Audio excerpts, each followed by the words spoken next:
तो स्वागत है दोस्तों आप सभी का एक बार फिर से ट्वेल्थ एग्जाम टारगेट में। दोस्तों आज हम फिर से हाजिर हैं अपने नए वीडियो के साथ, जिसमें बात करने वाले हैं कक्षा 12वीं के लिए रसायन विज्ञान का। आज हम 35 VVI प्रश्न को देखेंगे, जो आपके केमिस्ट्री का यानी रसायन विज्ञान का छठा चैप्टर तत्वों के निष्कर्षण के सामान्य सिद्धांत एवं प्रक्रिया से लिया गया है। जो कि यह इससे प्रश्न काफ़ी अधिक मात्रा में पूछा जाता है, इसलिए इसका हम आज पार्ट 1 वीडियो को देखेंगे। तो चलिए देखते हैं आज का पहला सवाल। इससे पहले दोस्तों इस वीडियो में आप लोग शुरू से अंत तक बने रहें, क्योंकि यह जो छठा चैप्टर है प्रश्न का, वह काफ़ी ज़्यादा महत्वपूर्ण प्रश्न देखेंगे। चलिए देखते हैं अगला सवाल। और ये रहा आज का फर्स्ट नंबर सवाल कि सल्फाइड अयस्क का सांद्रण प्रायः निम्नलिखित में से किस विधि द्वारा किया जाता है। दोस्तों सल्फाइड अयस्क का सांद्रण प्रायः किस विधि द्वारा किया जाता है, यानी निष्कर्षण जो है सल्फाइड अयस्क का वह किस विधि द्वारा किया जाता है। पहला कह रहा है कि फेन उपप्लवन विधि, सेकेंड में बोला जा रहा है कि जारण, थर्ड में गुरुत्व, और फोर में कार्बन के द्वारा अवकरण कराकर। तो दोस्तों सल्फाइड अयस्क का जो सांद्रीकरण किया जाता है वह फेन उपप्लावन विधि द्वारा किया जाता है, यानी एक का ए ऑप्शन बिल्कुल सही हो जाएगा, फेन उपप्लावन विधि। चलिए देखते हैं अगला सवाल।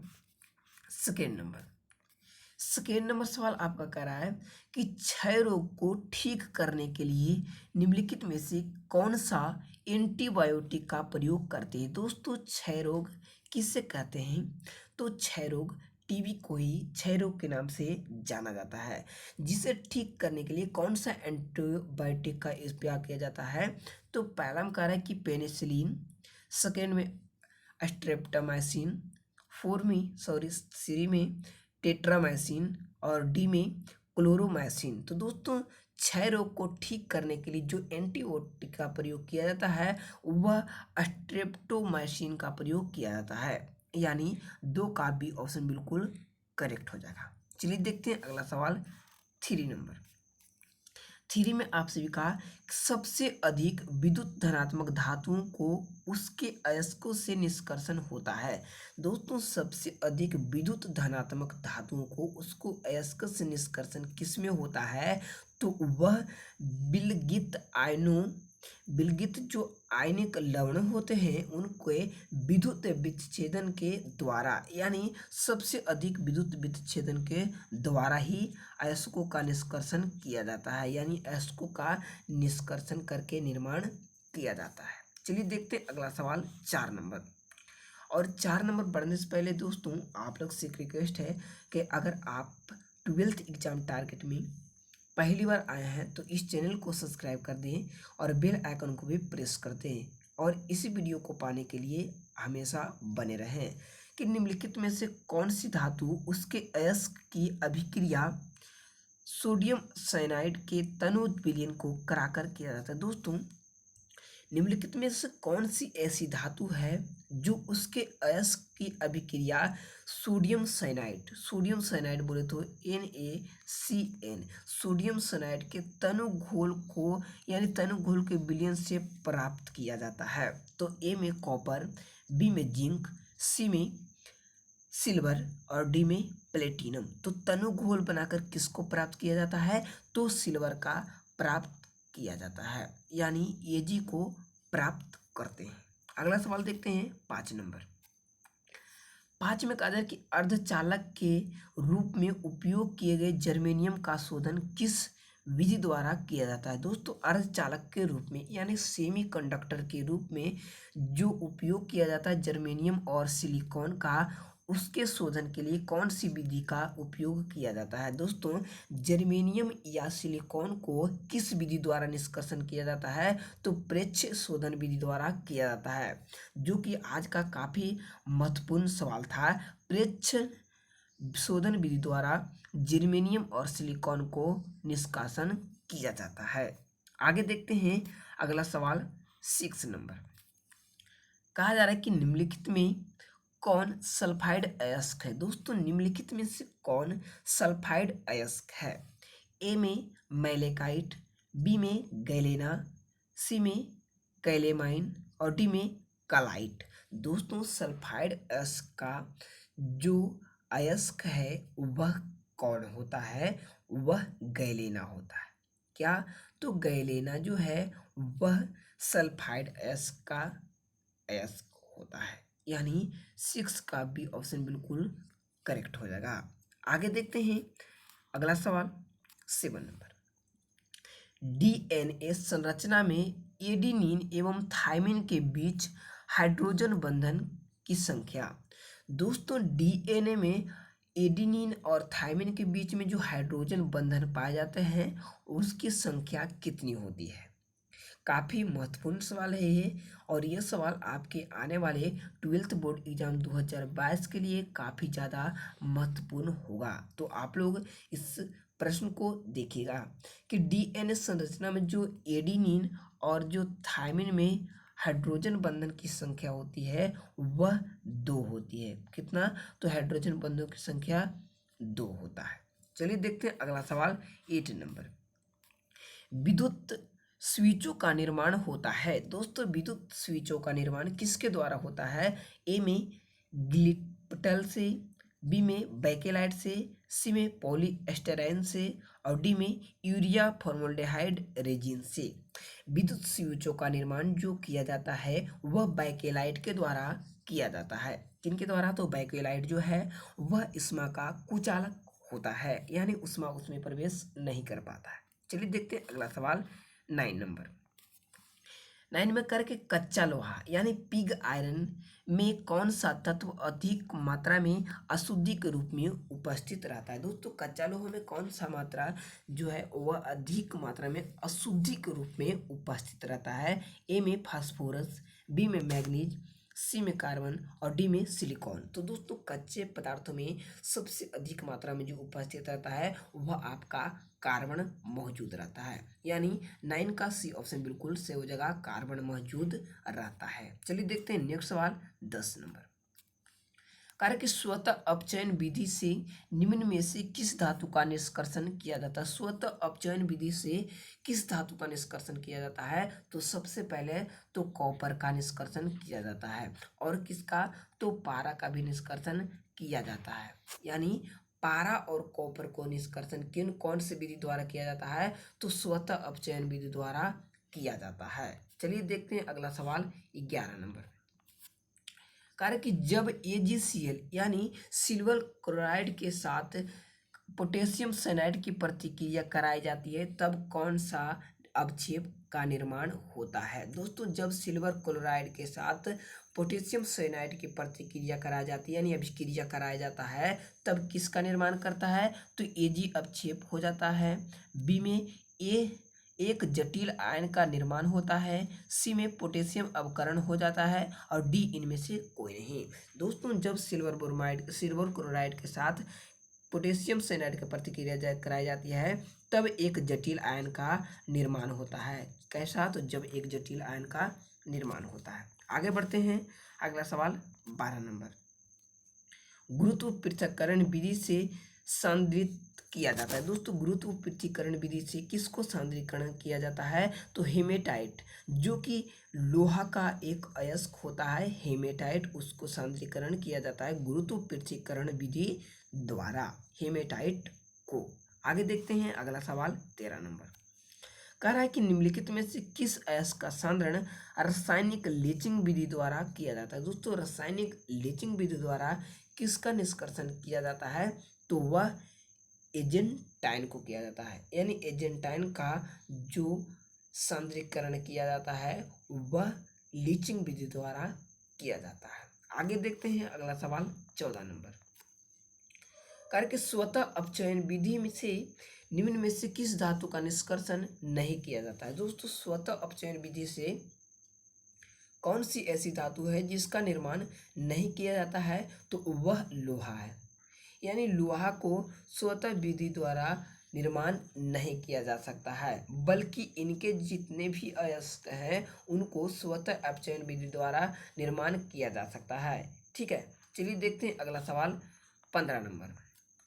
कार्य कि फेन उपप्लवन विधि से किस अयस्क का सांद्रण किया जाता है। दोस्तों फेन उपप्लवन विधि से किस अयस्क का सांद्रण किया जाता है, तो उसे सिनेबार जो कि एक पारा का अयस्क होता है यानी Hg का अयस्क होता है, उसको साइनाइड यानी फेन उपप्लावन विधि द्वारा सांद्रीकरण किया जाता है। आगे देखते हैं अगला सवाल 16 नंबर। कर कि मालाकाइट अयस्क का सूत्र होता है। दोस्तों मालाकाइट जो अयस्क का सूत्र होता है वह कॉपर का अयस्क होता है मालाकाइट। तो कॉपर को जिसमें भी देखिए वही आपका आंसर होगा, यानी डी ऑप्शन 16 का बिल्कुल करेक्ट हो जाएगा आपका। चलिए देखते हैं आगे बढ़ते हैं अगला सवाल 17 नंबर। कार्य कि इस्पात को लाल परत कर धीरे धीरे ठंडा करने की विधि को क्या कहते हैं। दोस्तों जब आप इस्पात यानी लोहा को काफ़ी ज़्यादा गर्म कर देते हैं, उसके बाद आप धीरे धीरे उसे ठंडा करते हैं, तो उस प्रक्रिया को क्या कहा जाता है। तब उस प्रक्रिया को इनिलिंग कहा जाता है। क्या कहा जाता है, तो इनिलिंग के नाम से जाना जाता है। ठीक है, और यह सवाल काफ़ी ज़्यादा महत्वपूर्ण है आपके 2022 के एग्जाम के लिए। आगे बढ़ते हैं, इसी के साथ देखते हैं 18 नंबर सवाल। सोना से कॉपर तथा सिल्वर अशुद्धि को बाहर किया जाता है किसके रूप में। दोस्तों सोना से जो कॉपर और सिल्वर बाहर किया जाता है वह अशुद्ध सोना को तनु H2SO4 के साथ उबाल कर और अशुद्ध सोना को तनु H2SO4 कर सांद्र कर दोनों को निर्माण कर, यानी उसे उबाल कर H2SO4 को उबाल कर किया जाता है। यानी सल्फ्यूरिक अम्ल को पहले तनु को उबाला जाता है, उसके बाद सांद्र H2SO4 को उबाला जाता है, जिससे सोना प्राप्त हो जाता है। आगे देखते हैं अगला सवाल, काफ़ी इजी सवाल कि कार्बन अपचयन विधि से निष्कासित किया जाता है। दोस्तों कार्बन अपचयन विधि द्वारा किसका निर्माण किया जाता है, तो फेरस का, यानी लोहा का निर्माण किसके द्वारा किया जाता है, तो कार्बन अपचयन विधि द्वारा निष्कासन इसका किया जाता है। किसका, लोहा का। अगर आपसे पूछ दिया जाए कि लोहा का जो परमाणु संख्या होता है वह कितना होता है, तो लोहा का परमाणु संख्या 26 होता है, जबकि इसे 8 के बी में रखा जाता है। अगला सवाल देखते हैं 20 नंबर। कार्य कि निम्न में से किस सल्फाइड अयस्क का फेन प्लवन विधि से सांद्रण नहीं होता है। दोस्तों फेन अपलवन विधि द्वारा कौन से ऐसे सल्फाइड अयस्क हैं जिसका निर्माण नहीं किया जाता है, तो उसे एजरेंटाइन ही कहते हैं, जो आपके 19वें प्रश्न में आपको यह बता चुके हैं। तो आगे बढ़ते हैं अगला सवाल को देखते हैं 21 नंबर। कार्य कि सिल्वर Ag2S यानी सिल्वर डाइसल्फेट से सिल्वर के निष्कासन से किस प्रतिकारक का उपयोग किया जाता है। दोस्तों Ag2S यानी सिल्वर डाइसल्फाइड से सिल्वर का जो निर्माण किया जाता है वो किसके विधि से निर्माण किया जाता है, तो वह O2 की उपस्थिति में सोडियम साइनाइड से प्रतिक्रिया कराकर प्राप्त करते हैं। O2 की उपस्थिति में यानी वायु की उपस्थिति में सोडियम साइनाइड से प्रतिक्रिया कराकर सिल्वर को प्राप्त करते हैं। अगला सवाल देखते हैं 22 नंबर। आग बुझाने के उपयोग में आने वाला पदार्थ क्या है। दोस्तों आग को बुझाने में आने वाला जो पदार्थ है उसे क्या से नाम जाता है, तो कार्बन टेट्राक्लोराइड यानी CCl4 कार्बन टेट्राक्लोराइड को आग बुझाने की पदार्थ के नाम से जाना जाता है। अगला सवाल देखते हैं 23 नंबर। कार्य कि सल्फाइड अयस्क से कॉपर के निष्कर्षण में निम्न में से किस यौगिक से CO2O का अपचयन किया जाता है, यानी कॉपर डाइऑक्साइड का अपचयन होता है किसके द्वारा, सल्फाइड अयस्क से। तो ए में कह रहा है फेरस सल्फेट, बी में कार्बन मोनोऑक्साइड, सी में कॉपर डाइसल्फेट और डी में सल्फर डाइऑक्साइड। दोस्तों सल्फाइड अयस्क से कॉपर के निष्कर्षण में किस यौगिक से कॉपर डाइऑक्साइड का अपचयन होता है, तो उसे कॉपर डाइसल्फेट कहते हैं। क्या कहते हैं, तो कॉपर डाई सल्फेट के नाम से जाना जाता है। इसी से इसका निर्माण होता है। अगला सवाल देखते हैं 24 नंबर करके ब्लास्ट फेरेंस कि निम्न में से कौन सी अभिक्रिया ऊष्माक्षेपी है। दोस्तों निम्न में से कौन सी अभिक्रिया जो है वह ब्लास्ट फेरेंस के अनुसार ऊष्माशोषी है। तो वह अभिक्रिया CaCO3 से CaO और CO2 का बनना, यानी 24 का ए ऑप्शन बिल्कुल सही हो जाएगा आपका। चलिए देखते हैं अगला सवाल 25 नंबर कार्य के अयस्क से गंध अशुद्धि को हटाने के लिए वायु की उपस्थिति में गर्म करने की विधि को क्या कहते हैं। दोस्तों जब अयस्क से गंध अशुद्धि को हटाएंगे तब वायु की उपस्थिति में गर्म करने की उस विधि को हम लोग क्या कहते हैं, तो उसे ही जारण के नाम से जाना जाता है। चलिए देखते हैं अगला सवाल 26 नंबर कार्य के निम्नलिखित में से किस धातु को विद्युत शुद्धिकरण द्वारा शुद्ध किया जाता है। दोस्तों विद्युत शुद्धिकरण द्वारा एल्युमिनियम को शुद्ध किया जाता है। विद्युत शुद्धिकरण द्वारा एल्युमिनियम धातु को शुद्ध किया जाता है। अगला सवाल देखते हैं 27 नंबर वान अर्किल विधि से शुद्ध किया जाता है। दोस्तों वान अर्किल विधि द्वारा किसको, तो जिर्कोनियम और टाइटेनियम को यानी जिंक और टाइटेनियम को शुद्ध किया जाता है।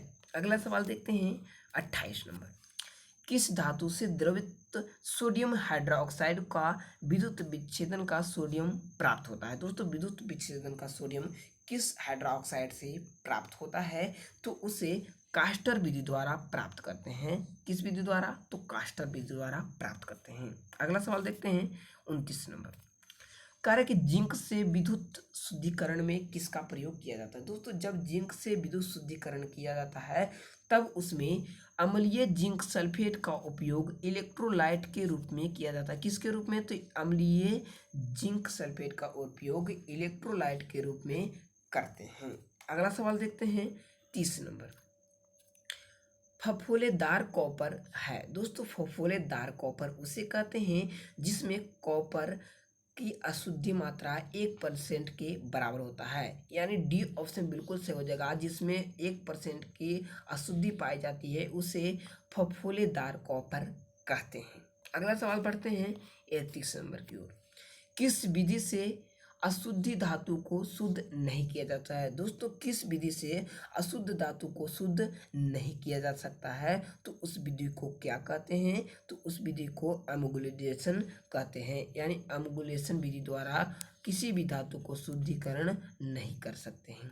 अगला सवाल बढ़ते हैं 32 नंबर निम्नलिखित में से कौन सी धातु विद्युतीय विधि द्वारा निष्कासित नहीं किया जाता है। दोस्तों धातु विद्युतीय विधि द्वारा निष्कासित नहीं किया जाता है उसे क्या कहते हैं, तो उसे फेरस कहते हैं, यानी उसे लोहा के नाम से जाना जाता है। अगला सवाल देखते हैं 33 नंबर व्यावसायिक लोहा का सबसे शुद्धतम रूप क्या होता है।